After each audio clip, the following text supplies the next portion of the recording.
Different factor हैं और different factors का अपना अपना फंक्शन है। मैं आपको बताता चलूँ कि C3b की अगर बात की जाए तो C3b आपको पता होना चाहिए कि ये डायरेक्ट एंड डायरेक्ट हमारे पास ऑप्सोनाइजेशन करवाता है। डायरेक्ट इंडायरेक्ट ऑप्सोनाइजेशन हमारे पास फैक्टर में C3b कराता है, लेकिन इम्यूनोग्लोबुलिन में इम्यूनोग्लोबुलिन G करवाता है। C3b के साथ आपको पता होना चाहिए कि C3a, C4a और इसके साथ C5a ये हमारे पास क्या करवाता है, एक एलर्जिक कंडीशन काज करवाता है जिसका नाम है एनाफाइलैक्सिस।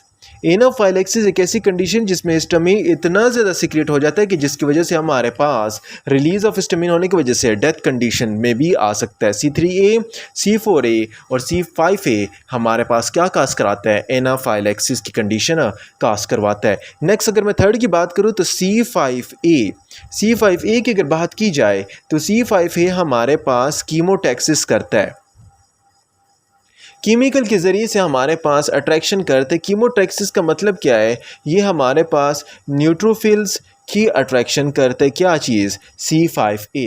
C5b से अगर बात करूँ, C5b से लेकर C9 तक, C5b से 9 तक मेम्ब्रेन अटैक कॉम्प्लेक्स बनाएगा और ये मेम्ब्रेन अटैक कॉम्प्लेक्स हमारे पास बैक्टीरिया पर सिट होके वहाँ पर उसकी डेथ काज कर देता है। तो यहाँ पर ये आपको थोड़ा बहुत कुछ फैक्टर्स हैं उसके बारे में नॉलेज होनी चाहिए। याद रहे कि हमारे पास मैं आरबीसी की अगर बात करूँ तो आरबीसी पर ये फैक्टर एक्टिवेट क्यों नहीं होते हैं, आरबीसी पर ये फैक्टर क्यों नहीं अटैक करते हैं। आरबीसी पर इसलिए नहीं करते क्योंकि आरबीसी के ऊपर एक जीन है जिसका नाम है पिगा जीन्स। पिगा जीन्स क्या करता है, पिगा जीन्स हमारे पास आरबीसी में मौजूद है और ये ऐसा एक्शन करता है कि हमारे पास दिस जीन सिंथेसाइज करता है एक प्रोटीन का जिसका नाम है GPI। ये एक GPI प्रोटीन को सिंथेसाइज करता है और उस GPI प्रोटीन का क्या काम है, ये हमारे पास एनकोर कर देता है। This protein will एनकर the RBC. ये आरबीसी को पकड़ लेता है, किसके ज़रिए, ये आरबीसी को होल्ड रखता है और इसके साथ साथ आरबीसी पर दो फैक्टर होल्ड रखता है। कौन कौन से दो फैक्टर हैं, एक का नाम है DAF फैक्टर और दूसरे का नाम है MIRL फैक्टर, मिल फैक्टर को हम CD59 फैक्टर भी कहते हैं। तो ये दो फैक्टर को होल्ड रखता है। ये DAF फैक्टर जो है इसे कहते हैं डीके एक्सेलरेटिंग फैक्टर। ये डीके की एक्सेलरेशन से बताता है, तो डीके एक्सेलरेटिंग फैक्टर और ये दोनों फैक्टर जो हैं ये जो कॉम्प्लीमेंट है, these two factor inhibits complement. ये हमारे पास कॉम्प्लीमेंट को क्या करते हैं, these two factor inhibit complements on RBC, कि आरबीसी पर इनका फंक्शन ना हो। दिस टू फैक्टर जो हमारे पास GF factor, MIRL factor, CD59 ये हमारे पास क्या करते हैं, कॉम्प्लीमेंट को इनहिबिट करते हैं कि आरबीसी को प्रिवेंट करता है कि उसकी लाइसिस ना हो। तो आपको इतना पता होना चाहिए कि ये फैक्टर ये होल्ड करता है और ये होल्ड फैक्टर जो है ये हमारे पास दे इनहिबिट फैक्टर, ये CD59 तो ये वाला फैक्टर हुआ, लेकिन डीकेइंग एक्सेलरेटिंग फैक्टर को हमारे पास कहा जाता है CD55। तो CD55 फैक्टर और CD59 फैक्टर ये हमारे पास इनहिबिट करते हैं किसको, मेम्ब्रेन को, ताकि वो कॉम्प्लीमेंट फैक्टर को कि वो वहाँ पर उसकी लाइसिस ना हो और वहाँ पर आरबीसी की डिस्ट्रक्शन ना हो। अभी हमें पता था कि हमारे पास इसके साथ कुछ फैक्टर ऐसे होते हैं जो हमारे पास हम देते हैं, अगर कॉम्प्लीमेंट एक्टिवेट हो रहा है तो हम क्या देंगे पेशेंट को, C1 एस्टरेज इनहिबिटर। आपने डायरेक्ट एंड डायरेक्ट उसे क्या देना है, C1 एस्टरेज इनहिबिटर देना है और C1 एस्टरेज इनहिबिटर देंगे, वो डायरेक्ट हमारे पास C1 की क्या करेगा, एक्शन को इनहिबिट करेगा। जो ही C1 का एक्शन क्या हुआ, इनहिबिट हुआ, तो उसके इनहिबिट एक्शन के साथ हमारे पास कॉम्प्लीमेंट की एक्टिवेशन नहीं होगी, कॉम्प्लीमेंट की इनहिबिशन होगी। अभी मैं कॉम्प्लीमेंट के डिसऑर्डर्स की बात करूँ तो कॉम्प्लीमेंट के डिफरेंट डिसऑर्डर होते हैं।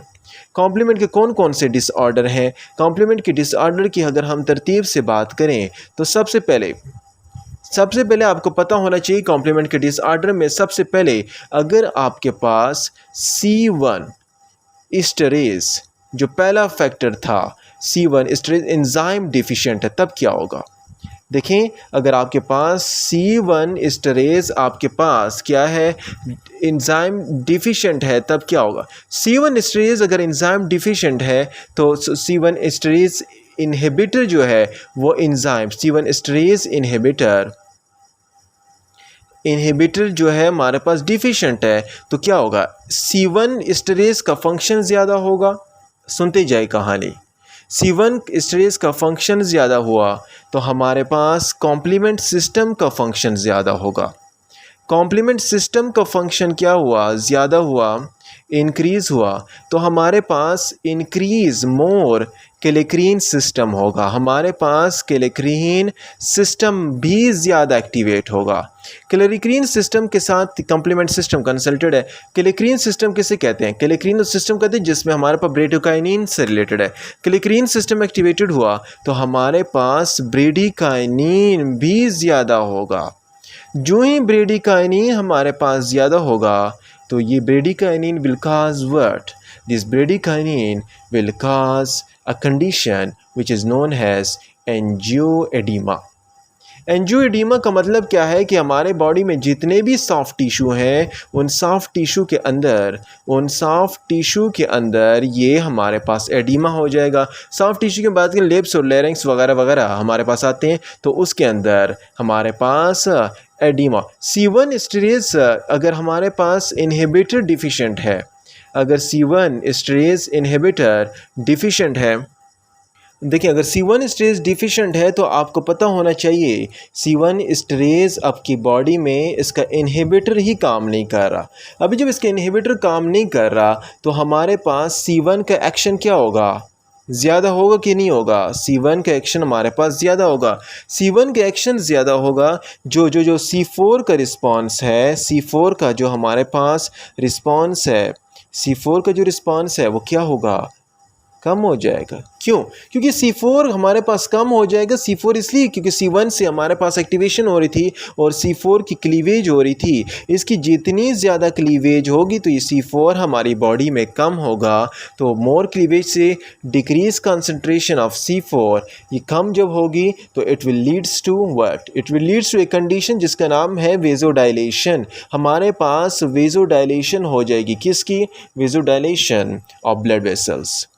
ब्लड वेसल्स की क्या हो गई है? ब्लड वेसल्स की आपके पास वेजोडाइलेशन हो गई है। जो ही ब्लड वेसल की वेजोडाइलेशन होगी तो it will release more plasma. Plasma आपका क्या होगा? More plasma will release outside the blood, और आउटसाइड ब्लड से हमारे पास प्लाज्मा ज़्यादा रिलीज होगा। It will leads to a condition is called oedema. तो आपके पास एक हेरिडिटी एडिमा की कंडीशन डेवलप हो गई। क्यों? क्योंकि हमारे पास C1 इनहिबिटर नहीं है। C1 ज़्यादा हुआ, C4 क्लीवेज ज़्यादा हुई, वेजोडाइलेशन हुई। तो अभी देखें, आपको याद रहे कि मैं आपको बता चुका ऑलरेडी वेजोडाइलेशन हो रही है, ऑलरेडी एडिमा हो रहा है, तो उस पेशेंट को आपने क्या नहीं देना है? उस पेशेंट को एसिटाइलकोलिनेस्टरेज E इनहिबिटर आपने नहीं देना। क्यों?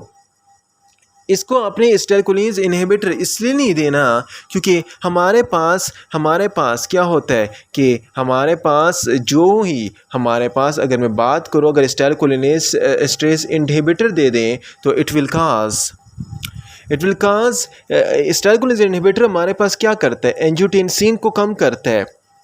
सही? एंजियोटेंसिन को क्या करता है? कम करता है। एंजियोटेंसिन कम हुआ। एंजियोटेंसिन हमारे साथ किसको तैयार करता है? एंजियोटेंसिन हमारे पास ब्रेडिकाइनिन को कम करता है। तो देखिए, अगर आप एसिटाइलकोलिनेज इनहिबिटर दे दिया, तो एंजियोटेंसिन क्या हो गया? कम हो गया। एंजियोटेंसिन का फंक्शन क्या है? एंजियोटेंसिन का फंक्शन वेजोकंस्ट्रिक्शन है। एंजियोटेंसिन का फंक्शन वेजोकंस्ट्रिक्शन है। तो वेजोकंस्ट्रिक्शन और नहीं होगी, वेजोडाइलेशन हो जाएगी, तो ये कंडीशन इनहेंस्ड हो जाएगी।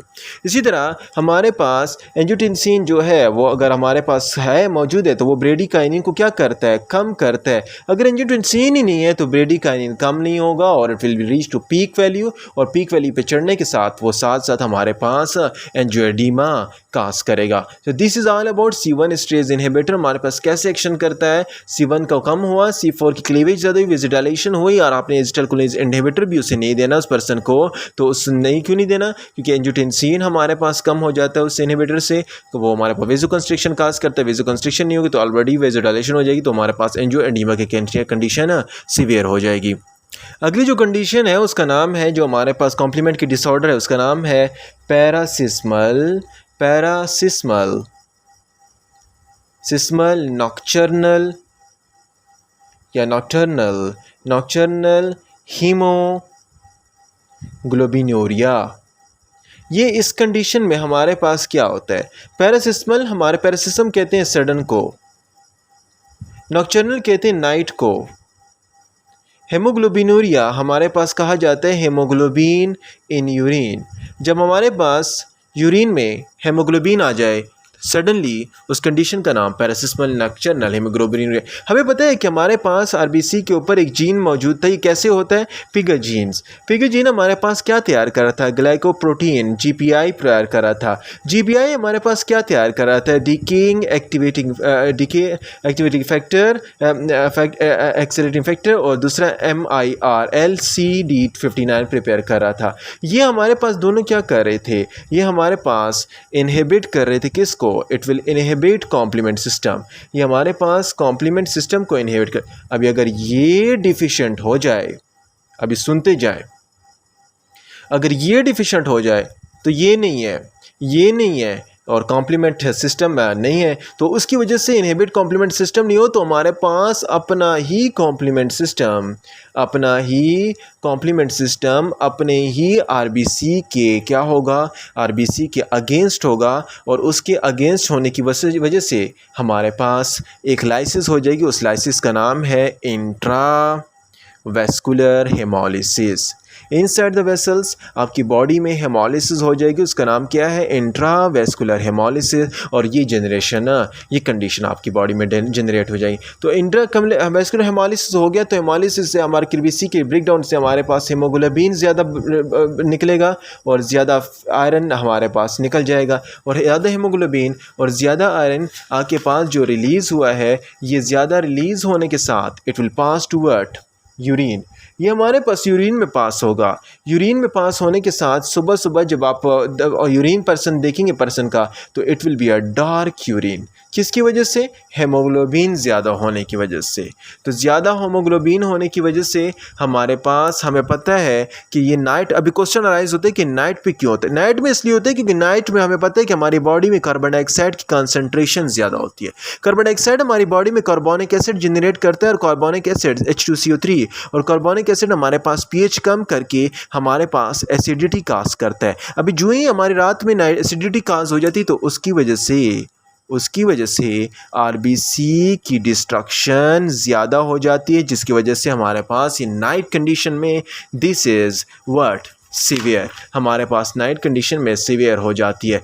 और साथ साथ अभी देखें हेमोग्लोबिन भी हो गया, हेमोग्लोबिन भी रिलीज़ हुआ और आयरन भी रिलीज़ हुआ। ये आयरन जो है हमारे पास जो ब्लड में मौजूद है, इस आयरन को हमारे पास एक प्रोटीन कंट्रोल करता है, उसका नाम क्या है, उसका नाम है हेप्टोग्लोबिन। हेप्टोग्लोबिन एक प्रोटीन है, ये किससे क्या करता है, हेप्टोग्लोबिन क्या करता है, हेप्टोग्लोबिन इस आयरन को क्या कर देता है, कैच कर लेता है, और कैच करके इसे रिमूव करता है, रिमूव इट इन यूरिन, इसे हमारे पास यूरिन में रिमूव करता है। तो जो हमारे पास जो हेप्टोग्लोबिन है, फ्री हेप्टोग्लोबिन की मैं बात कर रहा हूँ, जो फ्री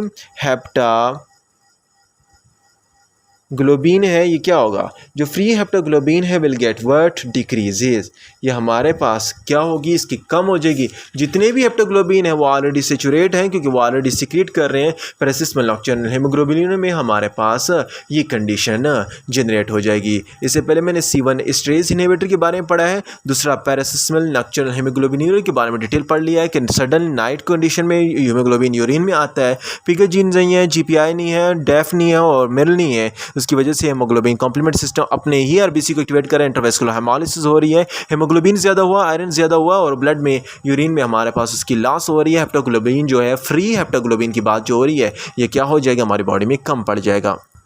अर्ली कॉम्प्लीमेंट नंबर 3 पे जो है वो अर्ली कॉम्प्लीमेंट डिफिशिएंसी के बारे में है कि अर्ली कॉम्प्लीमेंट किससे, अर्ली मीन जो पहले C1 से लेकर C4 तक जो कॉम्प्लीमेंट है इन्हें अर्ली कॉम्प्लीमेंट का, अगर ये डिफिशिएंट हो तो हमारे पास क्या होगा। अगर ये डिफिशिएंट हो तो आपको पता होना चाहिए कि हमारी बॉडी में रिकरेंट, आपकी बॉडी में रिकरेंट पायोजेनिक साइनसिस आएगा। किसकी वजह से, C1 और C4 तक जो डिफिशिएंट हो रहा है। नंबर 2 रिस्पायरेटरी ट्रैक्ट इन्फेक्शंस होंगे।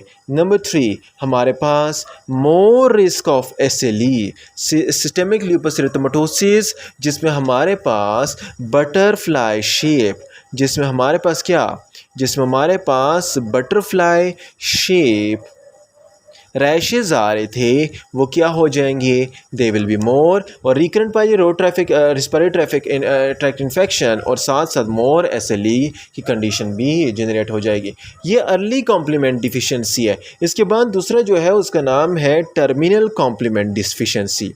अभी टर्मिनल कॉम्प्लीमेंट डिफिशिएंसी में क्या होगा, टर्मिनल कॉम्प्लीमेंट डिफिशिएंसी में आपको पता होना चाहिए कि जो टर्मिनल में जो हमारे पास डिफिशिएंट हो जाते हैं जो फैक्टर्स, टर्मिनल कौन कौन से हैं, C5 से लेकर C9 तक अगर डिफिशिएंट हो तो मेम्ब्रेन अटैक कम्प्लेक्स नहीं है, तो यहाँ पर एक कंडीशन जनरेट होती है, उसका नाम है recurrent Neisseria, recurrent Neisseria bacteraemia. Recurrent Neisseria bacteraemia की कंडीशन किस में आएगी, टर्मिनल कॉम्प्लीमेंट डिफिशिएंसी में आ जाएगी, और इसमें ये कंडीशन, ये इन्फेक्शन जनरेट हो जाएगा। तो अर्ली कॉम्प्लीमेंट में क्या होता है, recurrent pyogenic infection, respiratory tract infection, increase SLE, और टर्मिनल हमारे पास रिकरेंट नेज़ेरिया बैक्टीरियमिया। हमने पढ़े कॉम्प्लीमेंट से जितनी भी डिफिशिएंसी थी वो तकरीबन हमने पढ़ ली है। उसके बाद आगे हमारा नेक्स्ट टॉपिक जो है वो साइटोकाइंस से रिलेटेड है कि कौन कौन से साइटोकाइंस जो रिलीज़ होते हैं, जो हमारे पास एक्टिव है, एक्यूट है, कौन कौन से रिलीज़ होते हैं, उनका फंक्शन क्या है हमारी बॉडी पर और कैसे वो इफ़ेक्ट करते हैं।